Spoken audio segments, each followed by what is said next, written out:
नमस्कार दोस्तों। आज हम बात करेंगे कि आपको अपने बच्चों को कितना एंगेज करना है और कैसे एंगेज करना है। कुछ वीडियोस अभी वायरल हैं जो ये कहते हैं कि आपको अपने बच्चों को 4 घंटे से ज़्यादा एंगेज नहीं करना है। Maximum time limit to engage your child with yourself must be 4 hours, not more than that. So how far it is applicable और ये कितना सही है। देखो, ये गाइडलाइन उन बच्चों के लिए सही है जो कि normal observation, imitation, language processing and orientation पर काम करते हैं। सामान्य तौर पे एक बच्चा क्या करता है, वो आपको देखता है, ऑब्जर्व करेगा, आपको देख के सीखेगा, कॉपी करने की कोशिश करेगा, गलती करेगा, फिर सीखेगा, फिर ऑब्जर्व करेगा। फॉर एग्जाम्पल, आप घर में सर पे दुपट्टा डाल के घूमते हैं, एज मदर सर ढकते हैं बच्चे कॉपी करते हैं कि मम्मा सर ढकती है, वो दुपट्टा डालेंगे, फिर वो आपको देखेंगे, ओ आपने बिंदी लगाई है, वो भी बिंदी लगाएंगे। फिर देखेंगे, अरे आपके हाथ में चूड़ियाँ हैं, वो भी चूड़ी पहनेंगे। पहले रैंडम चूड़ियाँ पहनेंगे, फिर देखेंगे, अरे आप तो रेड चूड़ियाँ पहनते हैं बहुत सारी, या आप ग्रीन चूड़ियाँ पहनते हैं, तो वो वैसे कॉपी करेंगे। वो देखेंगे पापा शर्ट पहनते हैं, वो शर्ट कॉपी करेंगे। पापा शर्ट के बाद टाई लगाते हैं, बेल्ट लगाते हैं, तो वो वैसे कॉपी करेंगे। तो नॉर्मली बच्चे ऑब्जर्व करते हैं, कॉपी करते हैं और इस तरह से सीखते हैं। बट ऑटिज्म के बच्चों के साथ क्या प्रॉब्लम है, उनका नॉर्मल ऑब्जर्वेशन प्लान डिस्टर्ब हो चुका है। जो उनका नॉर्मल ऑब्जर्वेशन एंड लर्निंग का जो एक पैटर्न बना हुआ था कि वो देखकर सीखते, वो स्क्रीन के साथ खराब हो चुका है। यहाँ बात विशेष वर्चुअल ऑटिज्म के बच्चों की हो रही है। ऑटिज्म के बच्चों में भी नॉर्मल न्यूरोनल लर्निंग पॉसिबल नहीं होती है। तो अब क्या करें? आपका बच्चा अगर फ्री बैठा हुआ है, वर्चुअल ऑटिज्म का बच्चा या ऑटिज्म का बच्चा फ्री बैठा है, तो वो लॉस्ट हो जाएगा, वो स्टिमिंग्स में जाएगा, हमिंग साउंड करेगा, लाइट्स को देखेगा, जो भी उसके सेंसरी स्टिमुलेशन प्रोसेसेस है, जो सेंसरी स्टिमिंग्स है, वो उसमें एंगेज हो जाएगा। और यहाँ प्रॉब्लम बढ़ेगी कि लॉस्ट होने के कारण बच्चे का लर्निंग हैम्पर हो रहा है। तो आप अपने बच्चे को क्या दिन भर एंगेज रखें? That is not possible and not suggested even. Average में एक इंसान का attention span 25 minutes to 40 minutes होता है। तो आप अपने बच्चे के साथ जब भी कोई एक्टिविटी कराएं, 25 से 40 मिनट्स की एक्टिविटी कराने की कोशिश कीजिए, या जितनी देर आपका बच्चा अटेंशन दे रहा उतनी देर कोशिश कीजिए। फिर 5 मिनट या 10 मिनट का ब्रेक लीजिए।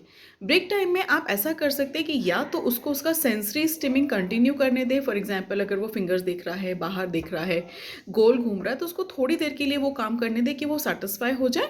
या फिर उसके सामने कोई ऐसी एक्टिविटी रख दे जिसको कि वो खुद से करने में इंटरेस्टेड होता है। For example, sand activity, water activity usually बच्चों को पसंद आती है। आप रेत रख दे, पानी रख दे कि बच्चे उतनी देर सेल्फ एंगेज हो सकें। आप भी 10 से 15 मिनट का ब्रेक लीजिए, फिर एक नई एक्टिविटी लेकर स्टार्ट कीजिए। तो 40 minute work, 20 minutes break, 40 minute work, 20 minutes break, ये एक बहुत स्टैंडर्ड प्रोटोकॉल होगा जो आप अपने बच्चों को एंगेज कर सकते हैं।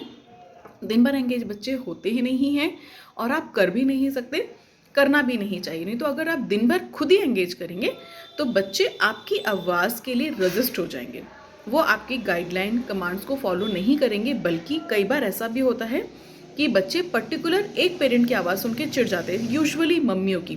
मम्मियाँ दिन भर गाइडलाइन दे रही हैं, ऐसा करो, ऐसा मत करो, ये करो, वो मत करो, तो बच्चे चिल्लाने लगते हैं। आप कहते हैं बोलो पापा, नहीं बोलेंगे, पर जैसे ही पापा बोलेंगे, बेटा बोलो पापा, बोलेंगे पापा। कोई नया गेस्ट आएगा, वो बोलेगा हेलो, बच्चे बोलेंगे हेलो। आप बोलेंगे बेटा बोलो हेलो, नहीं बोलेगा, चिढ़ जाएगा। यूजुअली मम्मियों की लगातार कमांड्स देने को लेकर, लगातार बोलने को लेकर बच्चे चिढ़ जाते हैं, या रजिस्ट हो जाते हैं, या ध्यान देना बंद कर देते हैं। तो दिस क्रिएट्स अ प्रॉब्लम। इसीलिए लगातार कमांड्स ना दें, कई बार कमांड्स बंद करके सिर्फ विजुअल कमांड्स दें। इशारों में बात करें, बच्चा आपको देखेगा, इशारे समझेगा और कोशिश करेगा कि वो आपकी जो भी आप उससे करवाना चाहते हैं या कहना चाहते हैं वो उसको फॉलो करें। ठीक है। और अगर आपको पता है कि आपका बच्चा फॉर एग्जाम्पल एप्पल बोलने लगा है, हर गेस्ट के सामने या हर वक्त ये ना पूछें ये क्या है एप्पल। कोई आपसे 100 बारी पूछेगा ये क्या है एप्पल, तो आप बोलेंगे कि आपको नहीं लगेगा पागल हो गया, कितने बारी एप्पल पूछ रहा है। सेम 100 बार नहीं पूछना है। आपको पता है कि आपके बच्चे को एप्पल पता है, और आपको ये भी पता है कि आपके बच्चे को बताना आता है एप्पल है। तो जब कोई गेस्ट है, कभी आप रिकॉर्डिंग का गेम खेलिए, कभी आप माइक का गेम खेलिए, तब आप एप्पल बुलवाइए। बट दिन भर एप्पल एप्पल एप्पल नहीं। आपको पता है एप्पल पता है, bananas, guavas, oranges, toys, light, fan, ये सब अलग अलग तरीक़ों से अलग अलग चीज़ों के लिए प्रॉम्प्ट करें। वोकैबलरी बढ़ेगी, बच्चे का इंटरेस्ट बढ़ेगा, उसको आपके साथ इंटरेक्ट करने में मज़ा आएगा। अगर आप उसे कुछ नया सिखाने की कोशिश करेंगे, उसी तरह के कमांड्स में, सेम वर्बल कमांड्स में जाएंगे, बच्चे भी बोर होंगे, रेजिस्ट होंगे, आपको कोऑपरेट नहीं करेंगे और आपको बुरा लगेगा कि अचानक मेरा बच्चा कल तक तो बताता था ये एप्पल है, आज क्यों नहीं बता रहा। आप कल से अभी तक 100 बार पूछ चुके हैं कि एप्पल है, बच्चा भी सोचता है, याद नहीं रहता है ना कि क्या हो गया है। इतना तो इंटरनल थॉट प्रोसेस है, भले वर्बल कमांड ना हो। ठीक है, तो कोशिश करें कमांड्स उतने ही दें जितने की रीजनेबल और मीनिंगफुल हो। अननेसेसरी कमांड्स ना दें, अननेसेसरी लगातार ओवरलोड ना करें बोल बोल के। उतना बोलें जितना कि बच्चा समझ रहा है और ज़रूरी है। बीच बीच में ब्रेक टाइम ज़रूर दें, पर सिर्फ 4 आवर्स एंगेज करना है ऐसा नहीं है। अगर आप बच्चे का सोने का टाइम यूजुअल 10 घंटे है, बच्चा आपके पास 14 घंटे और आप उसमें से 40 मिनट्स 20 मिनट्स का ब्रेक टाइम लेते हैं, 40 मिनट्स एक्टिविटी 20 मिनट्स ब्रेक, 1 घंटे खाने में चले जाते हैं। दिन में 3 डाइट्स हैं, एक एक घंटे के खाने का मिलाकर 2.5 से 3 घंटे बच्चों का खाने में एंगेज हो जाता है। 10 आवर्स आपके पास टाइम बच रहा है, उसमें आप 40 मिनट्स के अगर स्लॉट्स लेते हैं तो 6 to 7 आवर्स आप बच्चे को एंगेज कर पाते हैं, उससे ज़्यादा संभव नहीं है। और ध्यान रखें बच्चे का अटेंशन मिले, चेहरा पकड़ के, मार कर, ठोक बजा कर एक्टिविटी नहीं कराना है। एक्टिविटीज़ को इंटरेस्टिंग बनाइए, चेंज करते जाइए। जो एक्टिविटी थेरेपी सेंटर में हो रही है वो घर पे नहीं कराइए, आप घर पे सिमिलर कुछ नई एक्टिविटी करा सकते हैं, बेहतर होगा। घर के कामों में बिजी रखें। अगर थेरेपी सेंटर में बीडिंग करवा रहे हैं तो आप बीडिंग ना करा के आप घर पे टमाटर आलू को लाइन से लगवाना करवा सकते हैं। अगर सेंटर में छोटे मोती हैं, आप घर पे बड़े मोती ले सकते हैं, अलग शेप्स के ले सकते हैं, क्ले के मोती ले सकते हैं। सॉर्टिंग एक्टिविटीज़ आप चेंज कर सकते हैं। आप डब्बे, ग्लास, कटोरी, प्लेट्स ये सॉर्ट करा सकते हैं, कपड़े सॉर्ट करा सकते हैं, हैंकी सॉर्ट करा सकते हैं, कॉटन बड सॉर्ट करा सकते हैं। सो जो थेरेपी सेंटर में हो रहा है आपको घर पे करा के बच्चे को एक्सपर्ट नहीं करना है। नहीं तो आप मुझसे बात करते हो, कहते हैं मैम अब तो ये 4 पीस पजल चुटकियों में सॉल्व कर लेता है, या 8 पीस पजल के लिए 5 मिनट भी नहीं लगते। अरे यार 8 पीस पजल रोज़ सॉल्व करता है, हफ्ते भर महीने भर से कर रहा, अब नहीं याद होगा तो कब याद होगा, राइट। सेम एक्टिविटी मत कराइए। अगर एक एक्टिविटी बच्चे को कंफर्टेबली आ गई है और आपको ऐसा लगता है कि शायद अभी बोर होने लगा है, उसको गायब कर दो, हफ्ते 10 दिन के बाद वापस से निकालो। ठीक है, तो एक्टिविटीज़ चेंज करते जाइए, पाइल अप करते जाइए। एक सेट ऑफ एक्टिविटी 1 वीक कराया, अब वो सारे के सारे डब्बे बंद करके अलमारी में रख दो। दूसरा सेट ऑफ एक्टिविटी निकालो, फिर उसको गायब कर दो, तीसरा निकालो, गायब कर दो, फिर पहला निकालो। रोटेशन में एक्टिविटीज़ करवाते जाओ ताकि बच्चे का इंटरेस्ट बना रहे। ब्रेक डेज ज़रूर दें, बाहर घुमाने लेके जाएं, मौसम का मज़ा लें, नेचर का मज़ा लें, फूड का मज़ा लें, स्ट्रीट फूड का मज़ा लें, ताकि बच्चे अलग अलग साउंड्स, टेस्ट, लोगों के माहौल के बीच में एडजस्ट करना सीखते हैं। तो social interaction, public interaction, natural interaction, environmental stimulation, traffic, crowd सब ज़रूरी है।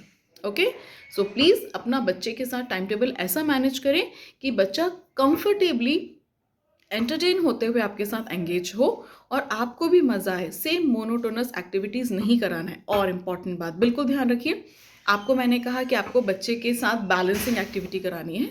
बैलेंसिंग एक्टिविटी आप सर पे बुक रख के कराते हैं या ब्रिक बोर्ड के ऊपर खड़ा करा के कराते हैं, दोनों हो सकता है। पर यहाँ बच्चे के सर पे किताब रख के नहीं बोलना है बेटा बैलेंस करो। पहले खुद के सर पे बुक रखो या टॉय रखो, बच्चे को एंजॉय करने दो। जब बच्चे को समझ आएगा कि एक्टिविटी ऐसी है, फिर आप उसके साथ कराओ।